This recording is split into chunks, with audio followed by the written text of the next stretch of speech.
श्रीराम. साधक हो, सध्या आपण सद्गुरू श्री ब्रह्मचैतन्य गोंदवलेकर महाराज यांचे शिष्योत्तम परमपूज्य श्री केशवराव बेलसरे तथा बाबा बेलसरे यांच्या दृढ निश्चयात्मक साधन व संपूर्ण समर्पण या पैलूंनी ओतप्रोत आनंद साधना या आत्मचरित्रात्मक साधन वृत्तांताचे वाचन करणार आहोत. तसेच रविवारी श्री महाराजांच्या काही भक्तांचे अनुभव ऐकणार आहोत. परमपूज्य बाबा सांगतात, एका वर्षी जालना येथील राममंदिराच्या श्री रामनवमी उत्सवासाठी मी गेलो होतो.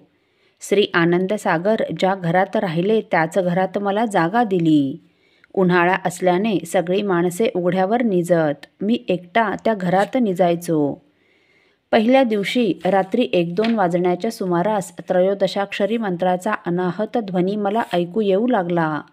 मला प्रथम वाटले की कोणीतरी साधक जप करीत असावा, पण घरातील 3ही खोल्या नीट शोधून पाहिल्यावर माझी खात्री झाली की तो अनाहत नादच आहे. श्री आनंदसागरांनी त्या जागेमध्ये अनेक वर्षे अखंड नाम घेतले. त्यांच्या विचार प्रतिमा अजून तेथे कायम आहेत असे माझ्या अनुभवाला आले. हाच अनुभव मला गोंदवल्यास श्री सद्गुरूंच्या खोलीमध्ये आला आणि बेलधडी राममंदिरात पण आला. दशोपनिषदांचा अनेक वर्षे खोल अभ्यास केल्यावर त्यामधील अध्यात्मावर आपण काही लिहावे असे फार वाटू लागले.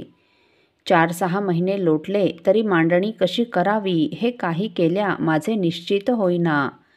त्यावर लिहिण्याचा नाद सोडून द्यावा असे एक दिवस माझ्या मनाने घेतले.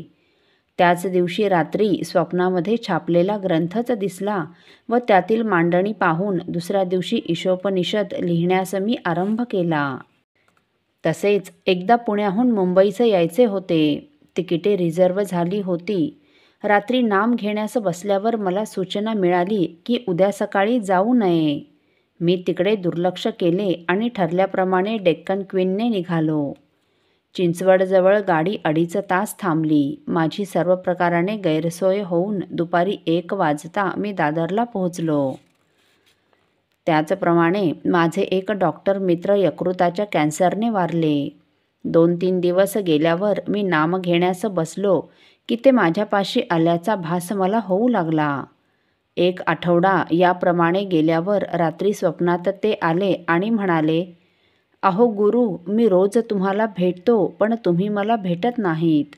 उद्यापासून आम्ही पुढे जाणार. या सर्व मला आलेल्या अतींद्रिय अनुभवांपैकी काही सहज आकलन होणारे अनुभव मी येथे सांगितले. नामाच्या अभ्यासाने देहाला व मनाला सूक्ष्मता येते आणि साधकाला असले अनुभव येतात.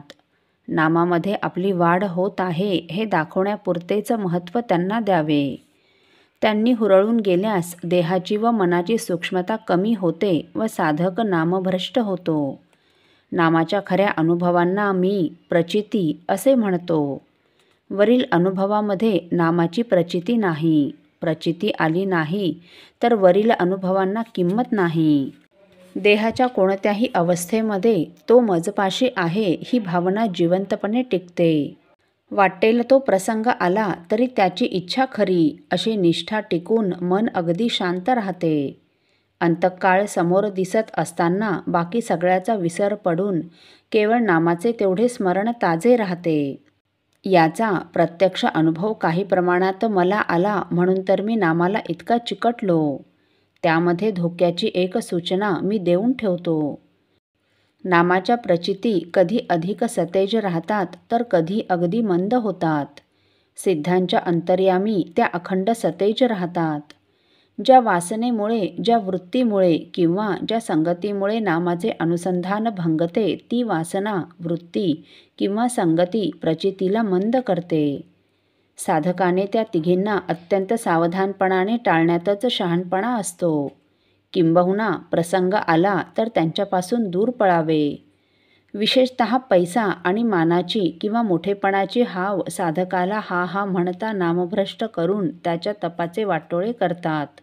म्हणून पैसा व मान फार मिळू लागला तर घाबरून अधिकच नामाला वरावे. असो. साधक हो, अवाढव्य कालनदीच्या प्रवाहात अक्षरशः हजारो माणसे जन्म घेतात आणि मोठ्या घाईने मृत्यूकडे जातात. त्यापैकीच मी एक असा हीनदीन माणूस. माझ्या जीवनात विशेष काय असणार? पण सामान्यांचे आत्मचरित्र सामान्यांसाठीच असते, असे परमपूज्य बाबांनी सांगितले. ते असे का म्हटले हे आपण पुढील भागात ऐकणार आहोत. श्रीराम समर्थ.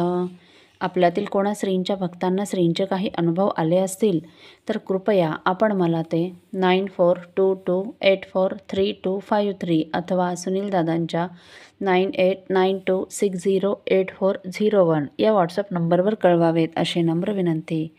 श्रीराम समर्थ.